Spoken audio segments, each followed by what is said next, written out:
Why does a piece of music bring us to tears, even when it has no words? Why does the sight of a sunset or the stars in the night sky awaken something in us that feels almost holy? Why do we write poems, paint pictures, and build cathedrals that soar to the heavens? All of these questions converge on one reality: beauty. Beauty is one of the most universal and mysterious aspects of human experience. It cannot be reduced to mere survival. It doesn't feed us, clothe us, or shelter us, and yet, beauty matters so deeply that people have lived for it, and even died for it. This brings us to one of the most profound arguments for God, the argument from beauty. In this video, we'll explore what beauty is and why it fascinates us. Why purely natural explanations of beauty fall short. How beauty points us to something beyond the material world, perhaps even to God Himself. The connection between beauty, truth, and goodness. How beauty can become a doorway to worship.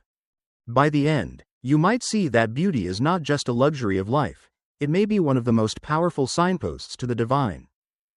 Part 1. What is beauty?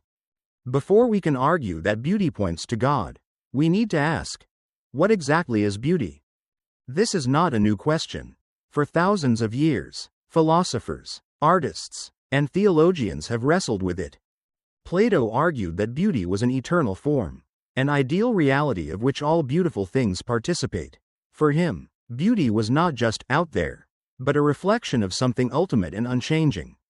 Aristotle defined beauty in terms of proportion, harmony, and order, the fitting together of parts into a pleasing whole. Augustine said that beauty is ultimately a reflection of God, who is beauty itself. When we delight in beauty, we are being drawn toward the Creator. Aquinas saw beauty as one of the transcendentals, along with truth and goodness, qualities that belong to all being, and ultimately to God. But modern voices often take a different approach. Many argue that beauty is entirely subjective, just a matter of taste. Beauty is in the eye of the beholder, as the saying goes. Others claim that what we call beauty is simply evolutionary convenience. We find fertile landscapes, symmetrical faces, or healthy bodies attractive because it helps survival. And yet, something about beauty seems to resist being reduced. If beauty were purely subjective, why do so many people, across cultures and centuries, find the starry sky breathtaking? If beauty were purely biological, why are we moved by music, mathematics, or abstract art, none of which help us survive or reproduce? The mystery of beauty suggests there is something deeper going on. Part 2. The human experience of beauty. Let's turn from theory to experience. Think of standing at the edge of the Grand Canyon, or hearing a symphony by Beethoven, or watching a child take their first steps. In these moments, beauty hits us like a wave. What do these experiences have in common? A sense of transcendence.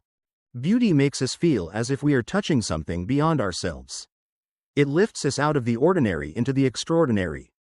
A sense of longing. Beauty awakens in us a strange desire, a yearning for something more. Something we can't fully name. C.S. Lewis described this as sehnsucht, a deep, inconsolable longing for the infinite. A sense of meaning. Beauty feels significant. It isn't just nice, it feels like it matters. And yet, beauty is not necessary for survival. We could live without sunsets, poetry, or music, but life would be deeply impoverished. This raises a profound question. Why is beauty here at all? Part 3. Naturalistic explanations of beauty. The most common answer today is evolution. Biologists argue that our sense of beauty evolved to help us survive. For example, symmetrical faces indicate good health and fertility. Green landscapes with water signal abundance of resources. Birds with colorful feathers or elaborate songs attract mates. So perhaps what we call beauty is simply nature's way of keeping the species alive. There is truth in this. No one denies that evolution shapes some of our aesthetic preferences. But here's the problem. Evolution cannot explain the full range of beauty we experience. Why are we moved by the haunting sadness of a minor key in music? The abstract symmetry of a mathematical equation? The brushstrokes of Van Gogh or the poetry of Shakespeare? These experiences don't increase survival. In fact, many of humanity's most beautiful creations, symphonies, cathedrals, works of art, are luxuries that take enormous resources and energy. Sometimes even at the expense of survival. Even more puzzling, beauty often involves sacrifice. Think of an artist pouring their life into a painting, or a composer going hungry to write music, or a martyr dying with words of beauty on their lips. If beauty were only about survival, it would not demand such costly devotion. Part 4. Beauty as a signpost to God. So if beauty cannot be fully explained by biology, where does it come from? The theistic answer is that beauty is a reflection of God Himself. Throughout Christian thought, beauty has been seen as one of the transcendentals, along with truth and goodness. That means, wherever you find beauty, you are finding something that points beyond this world to its source.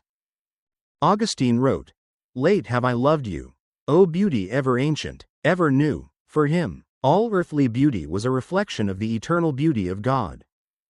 Aquinas said that the three marks of beauty are integrity, proportion, and clarity, qualities that flow from God, who is the fullness of being. Dostoevsky famously wrote, "Beauty will save the world." He saw beauty not as decoration, but as a force that draws us toward truth and redemption. When we encounter beauty, we are tasting, however briefly, the harmony and radiance of God's creation. Beauty, in this sense, is not just pleasant, it is revelatory. It reveals the character of the Creator. Just as a painting reflects the vision of the painter, and a symphony reveals the mind of the composer, so the beauty of the world reflects the hand of the divine artist. Part 5. Objections and replies. Of course, not everyone is convinced. Let's consider some objections. Objection 1. Beauty is purely subjective. Isn't it just personal taste? One person loves opera, another hates it. Doesn't that prove beauty is in the eye of the beholder? Reply. Yes, there is a subjective dimension to beauty, preferences differ. But beneath that, there is a surprising level of universal agreement. Cultures across the world marvel at the night sky, find symmetry pleasing, and experience music as powerful. These commonalities suggest that beauty is not purely subjective but rooted in something real. Objection 2. If God is beauty, why is there ugliness? What about suffering, tragedy, and deformity? Don't these undermine the argument from beauty? Reply. The existence of ugliness does not negate beauty, in fact, it often highlights it. A candle shines brighter in the dark. Similarly, suffering can make beauty more poignant, as when music expresses sorrow or when compassion makes tragedy bearable. Christian theology even dares to say that the ugliest event in history, the crucifixion, became the most beautiful act of love. Objection 3. Beauty can be explained by evolution.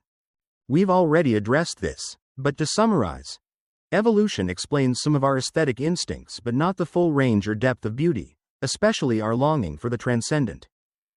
As philosopher Roger Scruton put it, the sense of beauty is a recognition of meaning in the world, meaning that cannot be reduced to survival advantage. Part 6. Beauty and worship. Nowhere is the connection between beauty and God clearer than in worship. Cathedrals with stained glass, soaring arches, and sacred music are not about efficiency, they are about beauty that lifts the soul toward heaven. Sacred music like Bach's Mass in B minor or Gregorian chant speaks to the soul in a language beyond words. Nature itself is a cathedral, where mountains, rivers, and forests testify to the grandeur of their Creator. In the Christian tradition, beauty is not just optional, it is essential. Beauty draws us out of ourselves, awakens awe, and points to the infinite. Even atheists often acknowledge this. Richard Dawkins once admitted that music brings us as close to God as an atheist can get. That's telling. Even when denying God, he recognized that beauty feels divine. Beauty is like a window into another world. When we experience it, we glimpse, however faintly, the glory of the one who made it. Conclusion. Beauty is a doorway to God. So, can the experience of beauty point to God? The answer is yes. Beauty defies reduction to biology or mere preference. Awakens longing, transcendence, and meaning. fits most coherently within a theistic worldview, where God is the ultimate source of all beauty. Next time you hear a symphony, watch a sunset, or see a work of art that moves you to tears, pause. Ask yourself, what is this beauty pointing to? Perhaps it is pointing to the one who is beauty itself, the eternal artist, the divine composer, the source of all harmony and light. And perhaps, in those moments when beauty takes our breath away, we are being invited, not just to admire, but to worship.